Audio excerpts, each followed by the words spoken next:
Գյումրեցի ընդդիմադիր գործիչ կառավարման մասնագետ Արթուր Համբարձումյանն ահազանգում է, որ Հայաստանի տարածքում կան մարտական դիրքեր, որտեղ հասնելու համար հայ դիրքապահները ստիպված են լինում ադրբեջանական անցակետերի միջով անցնել և ենթարկվել նվաստացուցիչ ստուգման, ընդ որում անցակետերը գտնվում են Հայաստանի Հանրապետության միջազգայնորեն ճանաչված սահմաններում, որոնք օկուպացվել են ադրբեջանական զինուժի կողմից։ Արման Համբարձումյանը Օրագիր Նյուզին հայտնեց, որ բազմաթիվ նմանատիպ դեպքերի ահազանգեր է ստացել։ Ընդհանրապես ամեն անգամ երբ նման լուրեր են տարածվում, ասենք 49-44 օրերի ընթացքում, երբ ասում են Հադրութն է ընկել, երբ ասում են Շուշին է ընկել,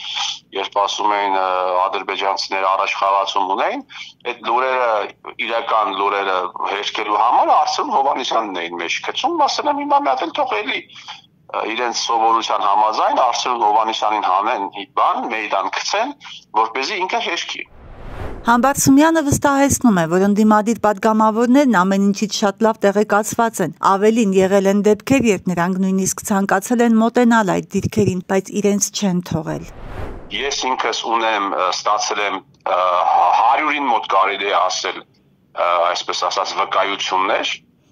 որ այո, այնինչ ես ասել եմ, այն հարցը, որը բարձրացրել եմ, համապատասխանում է իրականությանը։ Իրականությունը հետևյալն է ըստ վկայությունների։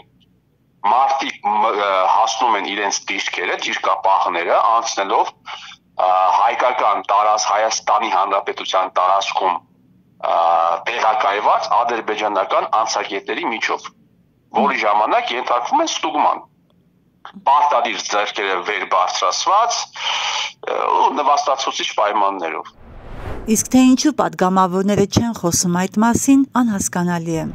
Բացարձակապես լռություն է, բացարձակ լռություն է, ես ձեզ ասեմ։ Այդ ընդդիմադիր իրենց հռչակած պատգամավոր, վերլուծաբան,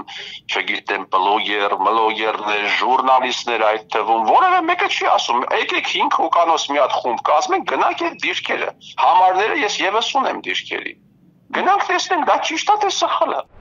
Համբարձումյանը հավելում է, հիշյալ դիրքերը, որտեղ ծառայություն են իրականացնում հարյուրավոր զինվորներ, Սև լճի հատվածում են։ Հասմիկ Մովսիսյան, Օրագիր Նյուզ։